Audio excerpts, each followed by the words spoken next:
Well, I'm going to assume that everything's okay and we are on live right now. I had some problems with the streaming code, but I think everything's okay. Anyway, welcome everybody to the Munsee-Delaware Nation history. Koingane Waloma. We're here on Monday, April the 26th, 2021, to continue our history of the Munsee-Delaware Nation. And Nin de Shinzi Kike Mark Peters, and Ninun Giai Nalahi, up the river from Nahi, Aluna Pawe Lakawit, and it looks like we are on. So good. We're gonna get back on track with the timeline that we have been going along with for the past 40 something sessions. Chronology of events, basically. The last few sessions we've tried to take a look at what life was like in our villages along the Susquehanna, Allegheny, and Ohio River systems. Look at how young people were raised to be good, kind, and generous young people, and how that carried on to adulthood as well. And tonight we're just going to continue on with events that occurred after the Treaty of Easton that we spend a fair amount of time on as well. I think 5 sessions.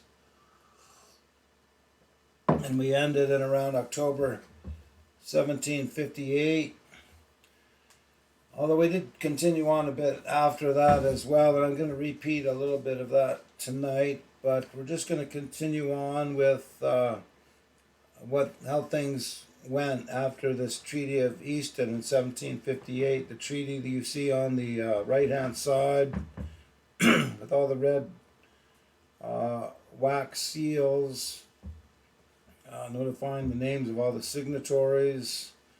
And as I mentioned before, it seems impossible to actually find a copy of this treaty and what it actually says. I have somebody considering taking a picture of the actual treaty that's on display somewhere, I think in Philadelphia or somewhere, getting it back to me so we can actually read it. But anyway,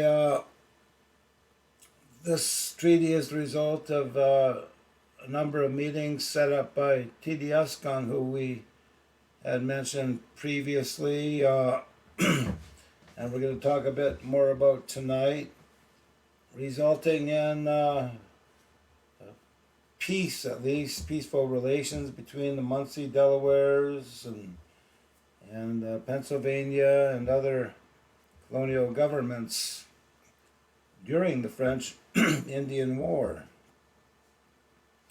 And at this meeting, the Delawares were negotiating with the British to not make a peace not just for themselves, the people that were living on the Susquehanna River in the eastern area of the Delaware River, but also one that would be acceptable to the Delawares west of the Alleghenies, as we have talked about, and into the Ohio River watershed area, and that if this peace could be made with the Western Delawares, as we're going to call them for now, this message would then get relayed to all the nations in the Ohio area, and including all of the Great Lakes nations, the Anishinaabe and Western Confederacy people.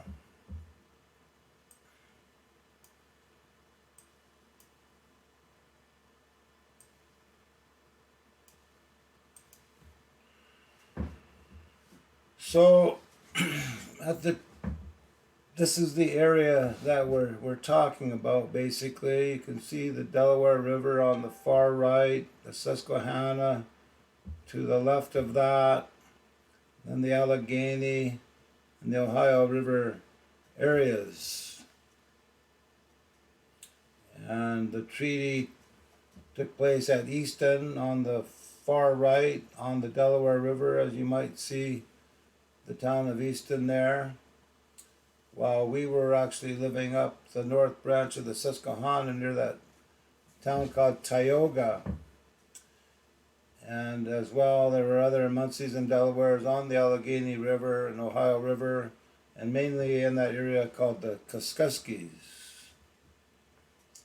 At the same time that this treaty was going on, and as it ended, this officer by the name of General Forbes for the British was what you would call treading heavy on his way to this fort on the left side. It's called Fort Duquesne at the time. It was occupied by the French.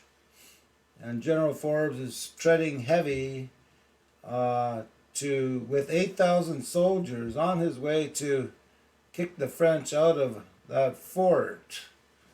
That's actually not Fort Duquesne, that's Fort Pitt, but there was a Fort Duquesne in that same spot before that. The French actually burnt it down and left before Forbes got there. The picture on the right shows the number of warriors and leaders heading to that same area at a later time. Forbes was on his way to chastise the French for the conflict they'd been involved in with them for about 4 or 5 years now. But he made a particular note, as well as other officials, that they weren't there to punish the First Nations people at all. And it's interesting to note, perhaps, that he's treading what's called heavy with 8,000 men, all armed to the teeth and ready to fight the French. If they really wanted to, they probably could have destroyed every First Nation village along the way, but they didn't do that. And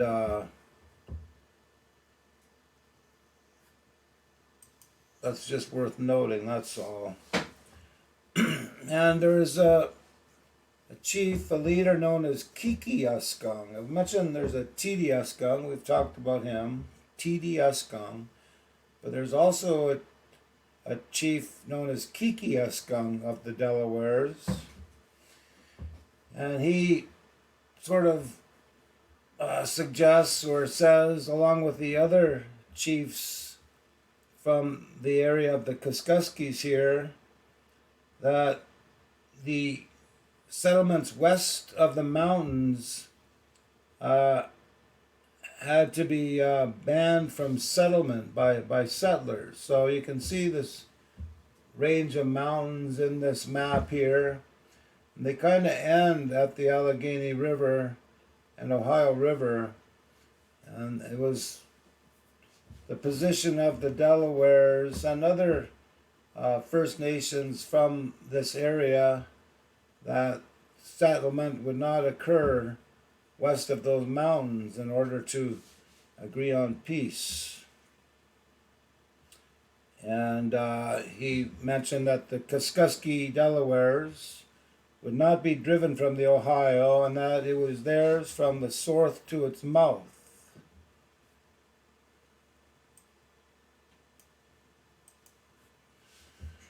And the Wyandots had invited the Munsees and Delawares into this area.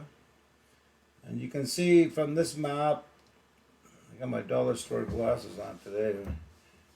Can't lose or break them. I already broke my $40 ones just the other day, so back to these. But anyway, that's an aside there.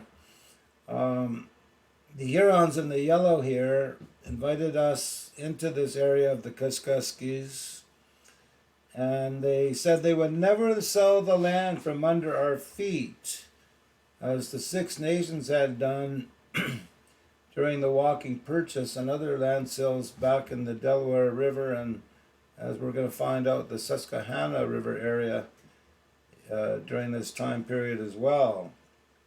For reasons they had to do that. And anyway, it's noted that the Delawares were quite influential among the Western nations, these nations around the Great Lakes, and that we were recognized as grandfathers by them. It's worth noting that the Wyandots, the Huron, were actually Iroquois or Haudenosaunee speaking people, and had been in this area for quite some time.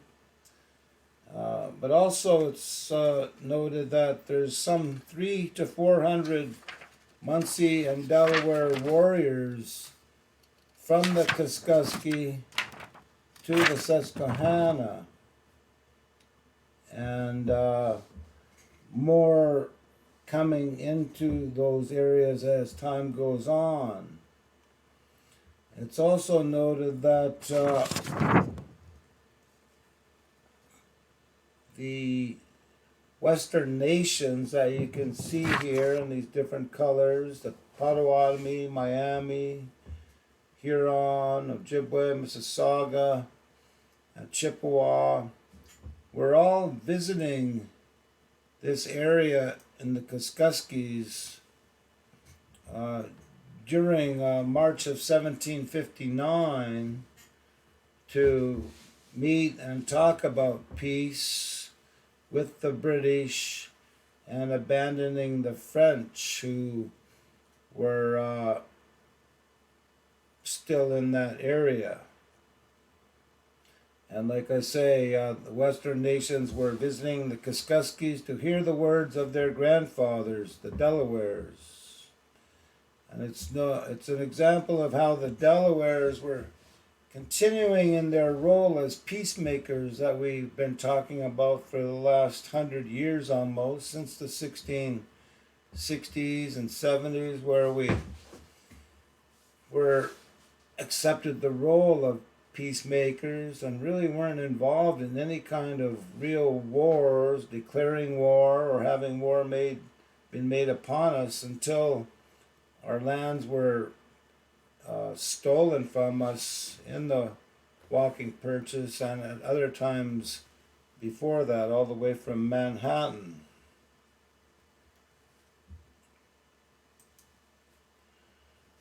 So at this particular time, like I say, Forbes is on his way and finally kicks the French out of this area. That's at the forks of the Ohio and Allegheny rivers. The place is now called Pittsburgh, as some might guess, but it's called Fort Pitt after the British take over Fort Duquesne and rebuild it as Fort Pitt. And in July and August of 1759, this man named George Croghan and the Captain Mercer, the commander of Fort Pitt, meet with the Delawares and the other Western nations from the Anishinaabeg and Western Confederacies to talk about peace. But it's noted that George Croghan, who we talked about at the Treaty of Easton, being a somewhat questionable person in a way, is actually a land speculator as well. And some of these people who are involved in these events really are land speculators, and their purpose is really to make personal profit while trying to be what you call frontier diplomats at the same time. And George Washington, as we see, is one of those, and that's a very significant reason why the American Revolution happens, that we're going to find out down the road, in the interest of taking land. So as this meeting gets started, a number of Delaware and Munsee men are present there. And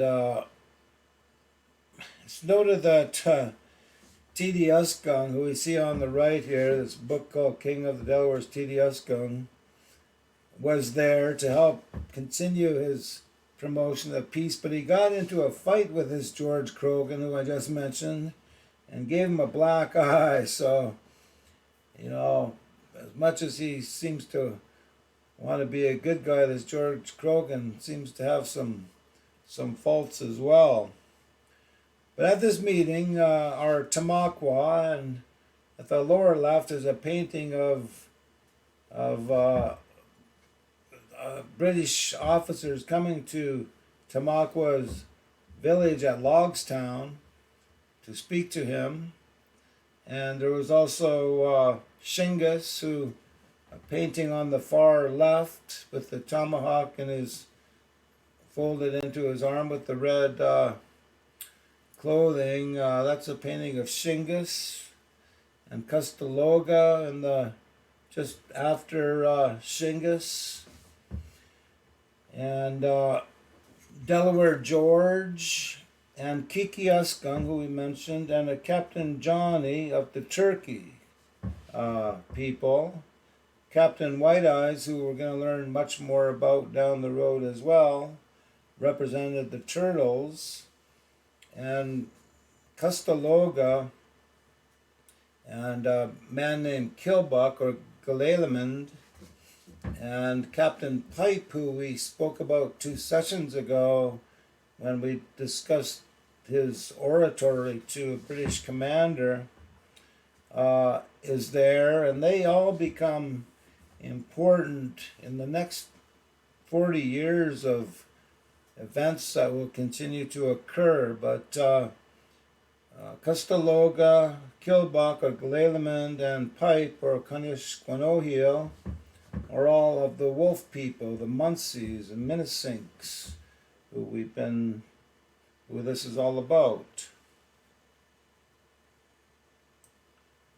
This is just a picture of what some of these men may have looked like, their representations. The one on T.D. Uskung might actually be an ink drawing of him at the time. And the statue there is a statue of Captain Pipe. It's in a place called Barberston, Ohio. But all these men wanted to make sure the lands west of these mountains were kept in our possession and that no settlement would occur west of the mountains here, or permanent forts. And a man named Gayasuta, who we've spoken about as well, I believe a Cayuga chief for the Haudenosaunee, and as well there were Shawnees present at this meeting, but the Delawares were the main group. Back to session 3 here. And again, back to the statue. Peace was concluded on September 13th, 1759, with Captain Pipe being a significant person involved in that. Captain Pipe carried a message from Tamaqua and the other Delawares as holders of all the wampum on the Ohio. And we had mentioned that Custaloga, who was Captain Pipe's uncle, had held this wampum previously. And Pipe had forwarded speeches from all these men to Croghan to provide to the Six Nations and all the other Munsees and Delawares and other nations living on the Susquehanna, who were actually all mostly signatories to this Treaty of Easton as well. And Captain Pipe asks Croghan for wampum belts to be given to him to take to the other nations, the Western nations, the Anishinaabe and Western Confederacy people that we noted on the map. Pipe also delivers up 2 captive white boys that were taken from Lancaster County in Pennsylvania. And as I mentioned before, Whereas when we were attacked, everyone was killed, women and children, and everybody. And when we attacked, we killed certain men that did certain things, but by and large, all of the women and children were not killed and were taken captive and even adopted into our villages to replace the people we'd lost from being killed by these very people's own people. And a lot of these captives actually came to admire who we were and want to continue living amongst us rather than be taken back to the settlements that we had taken them from. And there's a whole story on that I really don't know how much we'll get into over the next few sessions, but we probably will discuss it more.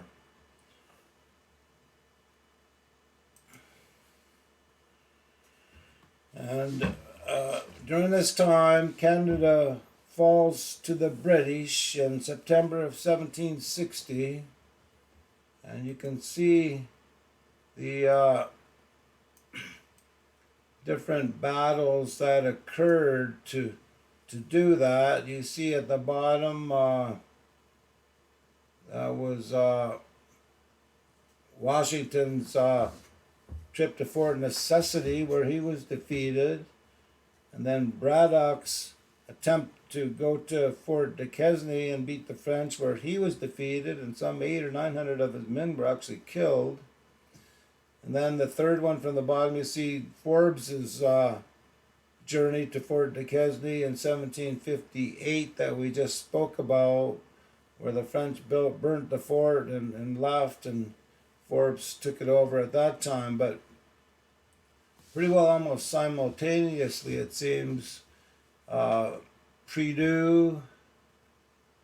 We're going to talk about a man named Prideaux Selby. I mentioned it last time, but more about it at a later time. Takes Fort Niagara, and Jeffrey Amherst goes up and takes Montreal, and William Johnson takes was defeated at Fort William Henry, but then takes it, and then a success at Fort Cardos, I'm not sure, and then Fort St. Frederick, and then up to Montreal as well. And then finally the Battle of Quebec that I mentioned. We here in the 1840s had mentioned our ancestors were at and assisted the English in defeating the French and climbing the walls of Quebec to get to the Plains of Abraham. So we were involved in some of these battles up that way, and likely because we had been living up in the Tioga area with the Six Nations, who took a significant part in that as well. But anyway, these are the battles that took place during this time, like I say, leading up to defeat of the French by the British in September of 1760, ending this 7 Years' War, as it's called. And so around this time as well, the Delawares start to leave this village called Kittanning on the Allegheny and the Beaver Valley in that area, and start to move again at the invitation of the Wyandots, the Hurons, to the Muskingum and Tuscarawas areas in Ohio. However, a majority of the Munsees continued to stay on the Allegheny and near this place called Venango. And as I mentioned before, we can see Custaloga's town halfway up this creek called French Creek, and Coshocton, Cosawago. These were all Munsee Wolf people villages, And like I say, Custeloga was a Wolf war captain, and his son, Captain Pipe, took over from there. But this river goes all the way up to Presque Isle on Fort Presque Isle on Lake Erie. So we continued to stay in this area as others started to move more west. And important thing to note is we actually had a very close relationship with the Senecas, who occupied the northern part of this area, and we continued to have a significant relationship with them, moving into Cattaraugus from the Allegheny one way, and moving west with them at another time as well. Not getting too confusing. Go back to scene 11. So the western Delawares, who are now in the Kaskaskia areas and also over in the Muskingum and Tuscarawas areas of Ohio, are inviting us from this location on the French Creek, and as well the Susquehanna Delawares and Munsees, to join them in this area that we'd been invited to live in by the Wyandots. And by the 1760s, the Allegheny and Monongahela were starting to fill with outposts and settlers. Now that the French had been kicked out of this area, suddenly it was okay for settlers to start moving in without being worried about being attacked by the French. And after we'd made peace with the British at the Treaty of Easton, it's not that we agreed for this to happen. They just started to do that and to take over these areas that we were even still living in at the time. Even proposing that a road be made from the inhabited parts of Pennsylvania, which is hard to see here, but if you go to the Delaware River, that's the eastern boundary of the state of Pennsylvania, and people were starting to move from there over into the Susquehanna, which caused concern from the Six Nations and the Nanticokes, and as well Tidiuskung, who we've been talking about. They all started to become concerned that all these settlers are starting to move over into the Susquehanna area in these villages near Shamokin and Wyoming. And they said, "We will not part with the lands at Shamokin, as they are the burying place of our kings and great men." And we would continue to live there for a little while longer, but not much, as settlement just became too heavy, and things began to get worse after this. So while this is going on, again, Governor Denny of Pennsylvania, who we talked about at the Treaty of Easton, asked Tidiuskung to continue with his peace efforts into the Ohio, and Tidiuskung agrees to do this.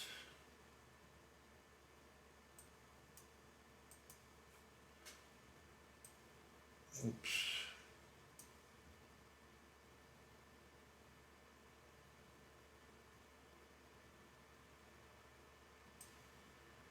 I have the wrong session here. Anyway, his son, Tidiuskung's son, was named Captain Bull, and we're going to learn more about him, not tonight, a little bit tonight, but more in the next session. And he was a spy, actually, for this Colonel Mercer, who was the commandant at Fort Pitt. And Tidiuskung had a half-brother named Peter, or Captain Harris.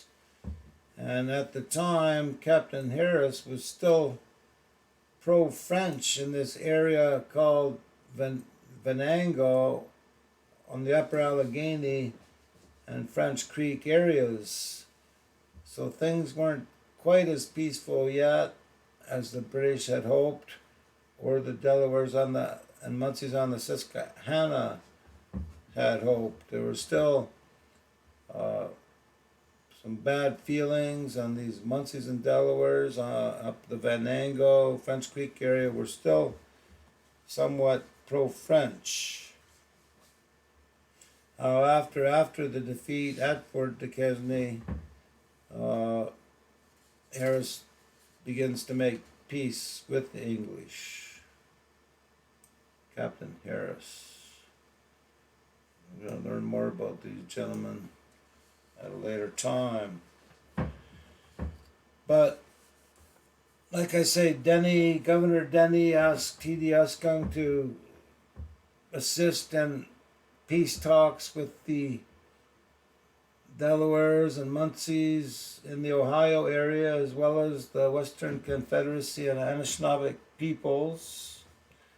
And in order to do this, T.D. Uskung goes back up to this area we've talked about before on the upper Susquehanna, a place called Asinisink. And we mentioned before that this is a Munsee village, and that people from where I am at right now, our ancestors are from that particular village. And it's also interesting to note that there's a town on the Hudson River called Asinisink, and it's known as, it's somewhat famous today as where the prison called Sing Sing Prison is located on the Hudson River. I don't know, it seems like there's just a coincidence of these two names. They must mean the same thing in Munsee, because these Munsees who are being noted at Asinisink here were considered as Minnesinks from the area of Minnesink on the Delaware River. So anyway, T.D. Uskung goes up to this area, and I don't know, it might be hard for you to see, but if you can see the Susquehanna River there, the Hudson's on the right, then the Delaware River in that area called Minnesink, and then on the left of the Delaware River is the Susquehanna. If you go up that, you'll see Chemung, and then a town called Asinisink. But T.D. Uskung goes up the Susquehanna to this town, and he tells the chief there, Egohohoan, who we've been talking about as well at the Treaty of Easton, the signatory to the Treaty of Easton. He asks him to deliver up 13 prisoners that he has, but he doesn't get them. He is given 4 prisoners, 2 elderly women and 2 boys, and the 6 horses that were stolen. And the Munsees tell him about these horses. They say, when our people were murdered and our creatures taken from us, our cattle and horses and livestock, there was not so much said about it. But now there's a great noise about a few horses. So they're, being kind of sarcastic here, I guess you could say, about, how we've been treated previously and lost our lives and the lives of our women and children, in addition to livestock. And because we steal 6 horses, they're making an incredibly big deal about it, but nothing said about what they did to us previously. But anyway, T.D. Uskung takes these prisoners and horses back to Philadelphia. T.D. Uskung's kind of like a mediator between the English and the First Nations. And people kind of say he's pro-British and trying to appease them. But it just appears more so he's trying to find a way to make peace. And when you're in the middle between 2 opposing factions, it's pretty hard to be seen as good by either side sometimes. But he's agreed to, with Governor Denny, to go back to Fort Pitt on the Ohio, forks of the Ohio and Allegheny, to a conference that's being set up for July of 1760 with the Munsees and Delawares and all the Western Confederacy and Anishinaabe or Great Lakes peoples in that particular area. He's on his way to this treaty. He's accompanied by a guy named Christian Frederick Post, who's again a frontier diplomat, but also a Moravian. And when he gets to Asinasink, he notes that the Munsees were celebrating religious activities known as the Big House Ceremonies, and these lasted 2 weeks. I'm going to say 12 days because that is the traditional length of time that these ceremonies actually lasted.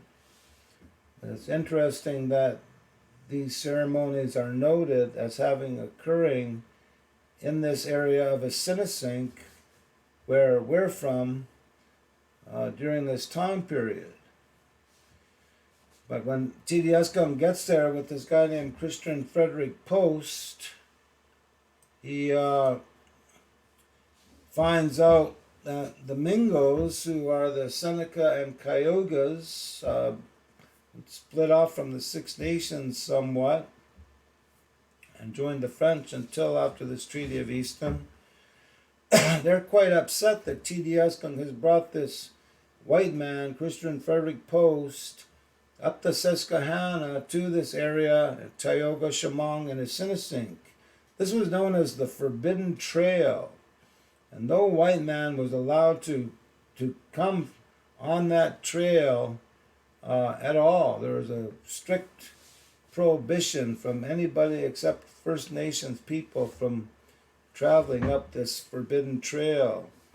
So these Mingos and others in that area, Delawares and Munsees, tell T.D. Eskung that this man, Christian Frederick Post, cannot go any further and he has to go back and get the heck out of there. Post refuses to go back.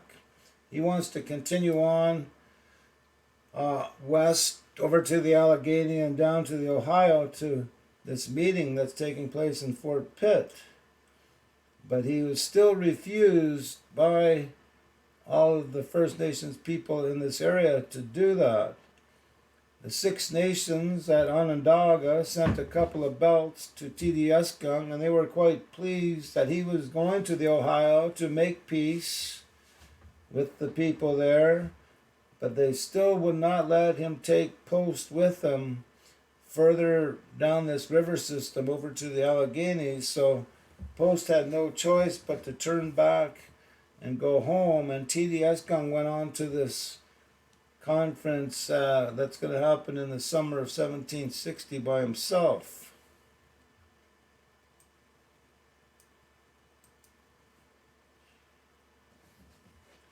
So in August 12th to the 20th of 1760, this great conference is held at this fort called Fort Pitt, and here's again a painting of a number of First Nations people on their way to attend this great conference, and over 1,000 people come to this conference at Fort Pitt,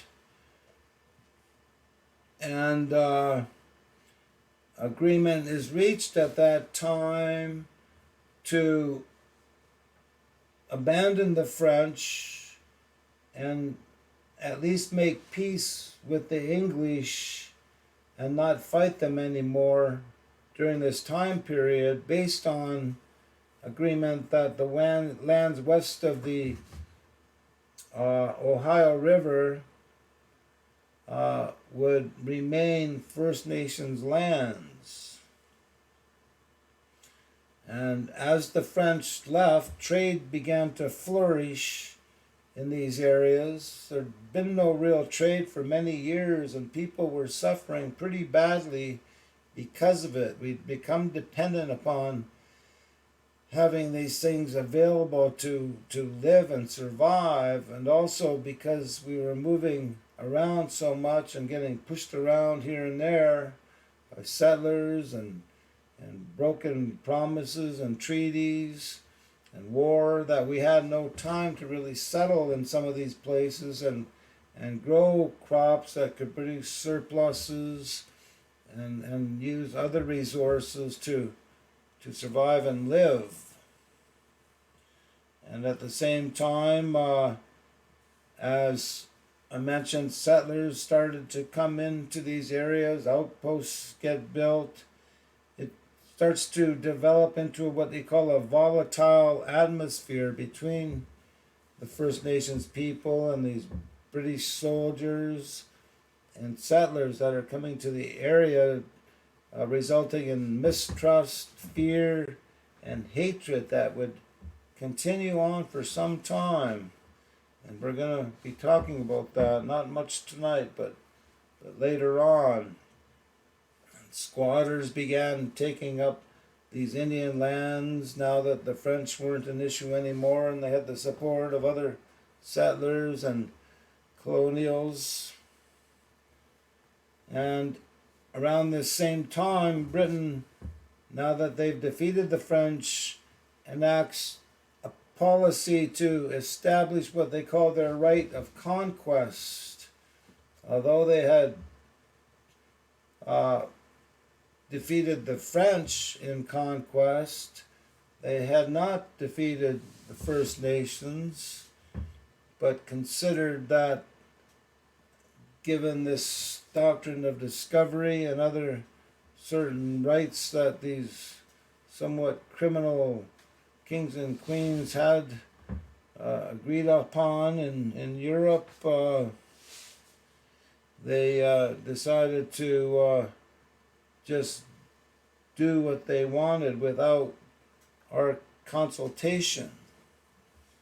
And Jeffrey Amherst was a main character in this, and he was the commander-in-chief of the British forces at this time, and we're going to learn a little bit more about some of the really underhanded things he does when we get to Pontiac's War next week.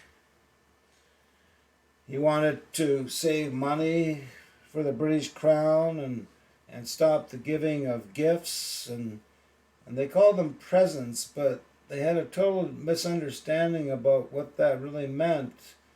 As we've talked about, and we'll talk about more, relationships between First Nations and even Britain and France were based on this mutual exchange of gifts as part of this relationship building process. But this Amherst just stopped that, and I think the First Nations felt that quite insulting. He said that it was not, there was no more gift giving to bribe the Indians since there was no enemy to molest them. He also restricted trade in powder, guns, knives, razors, banned the sale of alcohol, hoes, shovels, and pots and kettles. Basically cut us off from all the things that we needed to survive, and this caused immense suffering beginning during this period that would go on for a couple more years, like I say, which will result in what's called Pontiac's War that we're going to get to.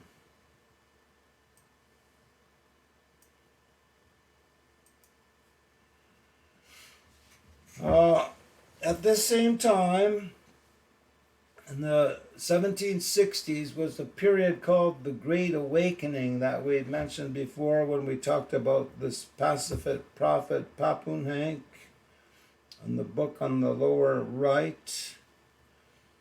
And during this time period, Western Delawares, as well as those on the Susquehanna, had gathered under the influence of these men. They're called prophets in the textbooks that you read, but I call them Onawotuk. Prophet kind of suggests there's some kind of message from somewhere else that leads them to do what they're doing. But Onawotuk is more just men who are able to see what's going on and what needs to be done and relate that message to the people who know exactly the same things. But some of these prophets, well, the Onawotuk were Neolin, who we've talked about, as well as Wangoman. These are Munsees, and as well men at Sinisink and other areas that we talked about a few sessions ago. And as well a man named Netawatwis of the Turtle people. And they were all talking about a return or a continuation of the traditional ways that we've been following forever, that allowed us, like I said, to educate and our young people and have them grow up to be good and decent, generous people, as well as independence from the reliance on these trade goods that had become so necessary for our survival. They talked about native spirituality as a way to unify ourselves that hadn't been done really, to the point of unifying not just the Delawares and Munsees, but us as well as the Western Confederacy and the Great Lakes peoples together as well. And that there was a need to take hold of our destiny by regaining sacred power. Neolin, it is noted, unified the three nations, the turtle, turkey, and wolf people, into a religious, or rather spiritual and political government. And this was all structured around the Big House Ceremony, that I mentioned was occurring at Asinisink when Tidiaskung went there the year before this. And if you take a look at the drawing on the upper left, that is a drawing of the remains of what was the Big House here in Munsee, where I'm talking from.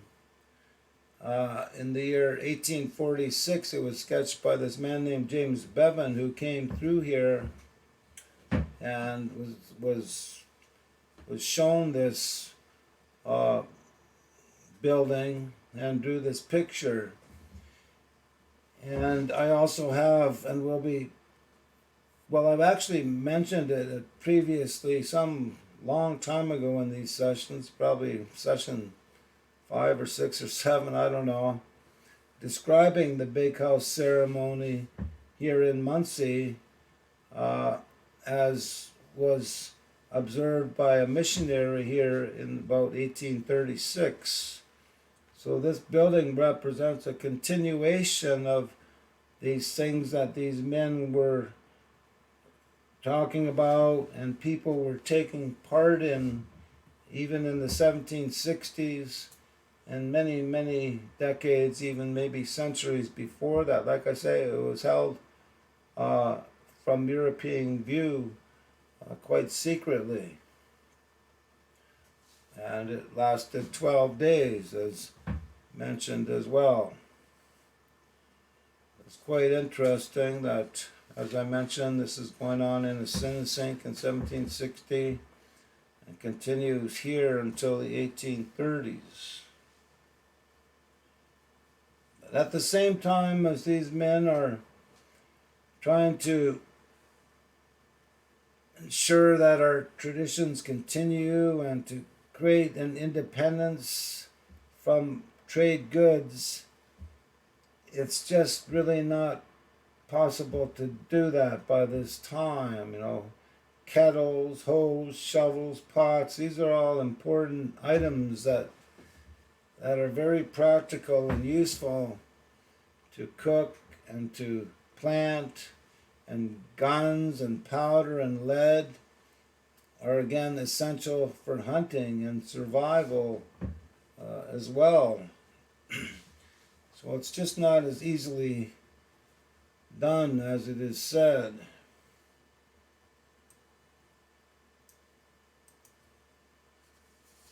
$7.50. Okay, in 1761, T.D.S. makes a formal complaint to the Governor Denny about Connecticut settlers moving into this area of Minisink on the Delaware River, and at a place called Coshocton or Cushetunk, as it's noted here.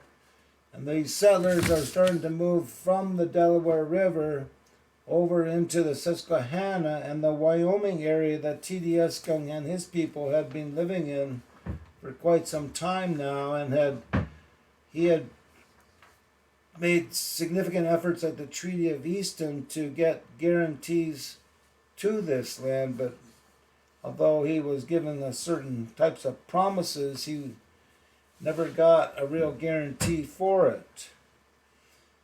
Pennsylvania settlers at the same time were making money off these Connecticut settlers coming in, and eventually joined them in claiming these lands through what becomes known as the Susquehanna Company.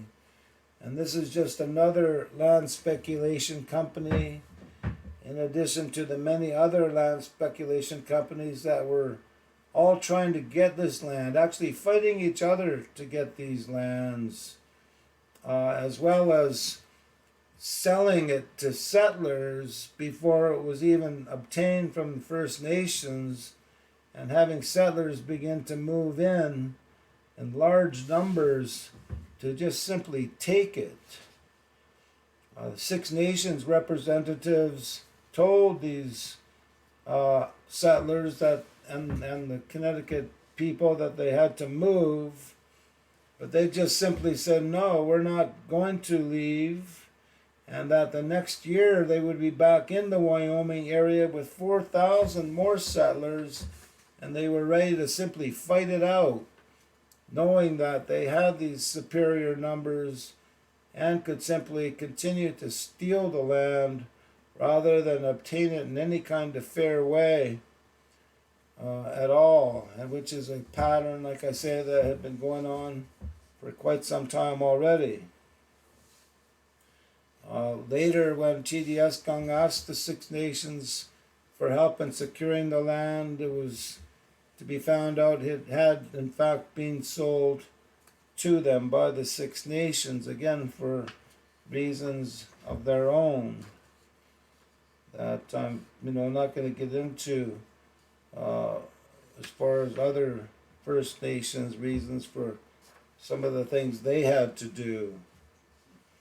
There was a representative of the Six Nations, however, Thomas King, who gave T.D.S. a belt and approving of him to make a fire at Wyoming, which is meant metaphorically for him to be able to continue living there with the support of the Six Nations, or at least Thomas King and the people he represented.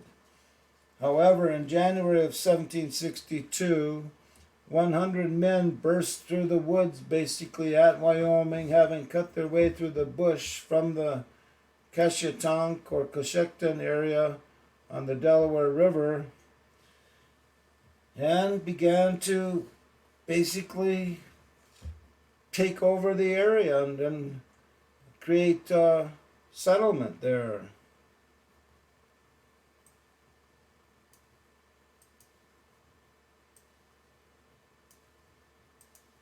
I'll just show you the area I'm talking about.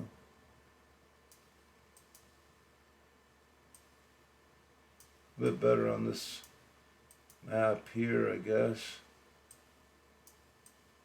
Now this is the walking purchase that we talked about on the Delaware River, and you can see how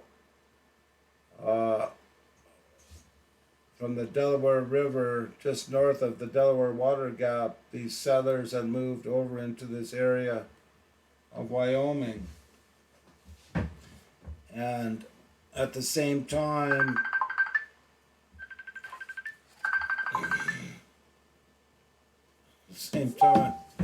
Buddy Floyd calling me. Need to shut him off. But anyway, around the same time, this walking purchase is still an issue. We talked about how Tedesco tried to get the lands guaranteed at Wyoming through the Treaty of Easton, and there was somewhat of an agreement to do that. But he also mentioned that they wanted to be treated fairly on how these lands at this walking purchase had been stolen. And the complaint had gone to England, but they sent it back to William Johnson to decide. And he decides that the Munsees and Delawares have no case. And so now the Munsees, Delawares, Tedesco and his people not only are beginning to lose their lands at Wyoming, but also lose their lands at the walking purchase that were stolen from them previously, resulting somewhat in this vengeance we took out just at the beginning of the French-Indian War. So by September of 1762, these Connecticut people had started arriving at Wyoming, which again was a very important area for Munsees and Delawares on the Susquehanna.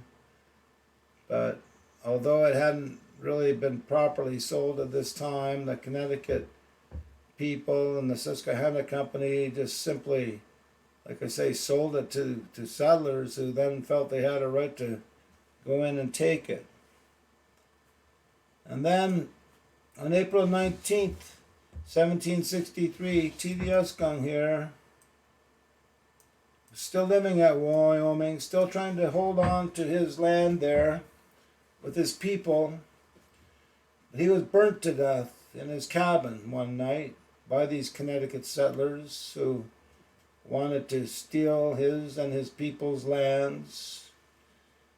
And right after that, 100 families of settlers moved into the area that he tried so hard to keep and was killed for trying to maintain.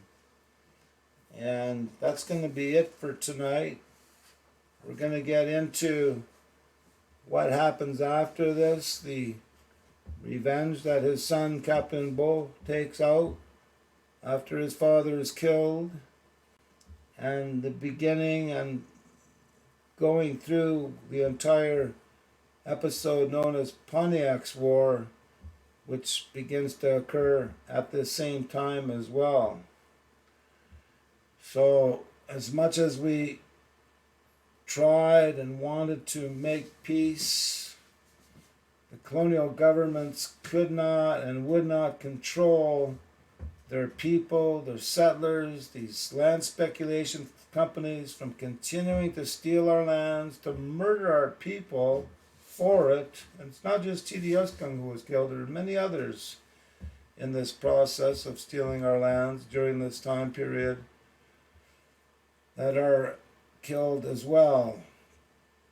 And this results as well, in addition to these policies of Jeffrey Amherst, in basically saying we're the boss now and we're going to tell you what to do. This results in us, the Munsees, the Delawares, the Western Confederacy, and Anishinaabe people taking it quite hard and deciding to do something else, which we're going to get into, known as Pontiac's War, the next time. So anyway, I'd like to just say Lapishkanawa Loma, everybody, and we'll see everybody next Sunday to continue on this chronology of events and time, and try and intersperse with some